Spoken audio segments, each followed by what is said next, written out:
මල්ලි කොහොමද මේ ටැටුවක් ගහන්නේ? ටැටුවක් ඉතින් මේ ඇතුලේ තමයි ගහන්නේ කොහමද? මෙතන ඉතින් ඒක ගැන විස්තර පොඩ්ඩක් තමයි දැනගන්න. විස්තර ටික කියන්න ඕන මම මේ ලියා ගන්න පොතේ. විස්තර නම් මේ ටැටුවක් අත රීතිනවා. ඉතින් මේ ටැටු එක ගහන කට්ටියගේ ආසාව සහ දරා ගැනීම ශක්තිය අනුව ඒක වෙනස් වෙනවා. අනේ මන්ද ඉතින් මමත් මෙච්චර කාලෙ කියන ටැටු එකක් ගහලා නැහැ මෙතන ඉඳලා. අනේ මන්ද කූඹි කනවා වගේ ඇති. ඕකේ. කූඹි කනකොට රිදෙනවා. වත් මේ දෙහෙත්ටි දෙන්නේ යම් නේස්ලා දෙන්නේ තෝත් නේ දෙන්නේ. දැන් මොකද කියන්නේ ටැටු එක ගහනවද කියන්නේ? ආපු ඉතින් ගහගෙන මම ගහන.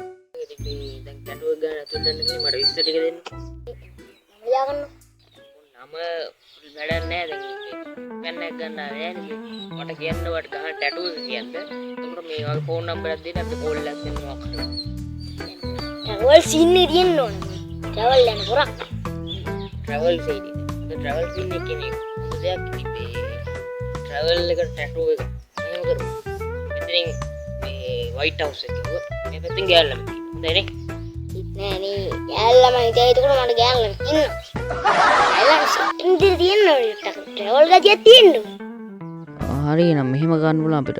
ඔයාගේ ට්‍රැවල් කරපු රටවල් ටික මේ පැත්තෙන් හැම කරනවා. අනිත් පැත්තෙන් ඒ ට්‍රැවල් කරපු රටේ අවුරුද්ද ගහමු. හොඳයි නේ වෙනසක් තියෙයි. රටවල් වල දින්නේ මේ ලංකාවේ නා පොඩ්ඩක් ඔය. ඉල්ල දින්න. ලංකාවේ විදිහට පේන්න පොඩ්ඩක් ටැටු එක ගන්න දෙන්න. ලංකාවේ වෙන්නත් නම් මේ ගන්න පුළුවන්. එතනින් බීච් එක තියෙනවා.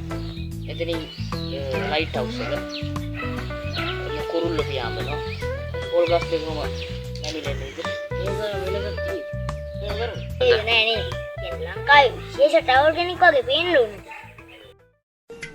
දැන් ලංකාවේ වෙන්නත් ඕනේ විශේෂ වෙන්නත් ඕනේ තියෙන සුපිරි එකක් තියෙනවා පිට මැද්දෙන් මෙහෙම ගහන්න ඕනේ විශේෂ චාරිකා කියලා විශේෂ චාරිකා ඇස්සා දාස්නේ පස්සේ එන්න එන්න තන්නේ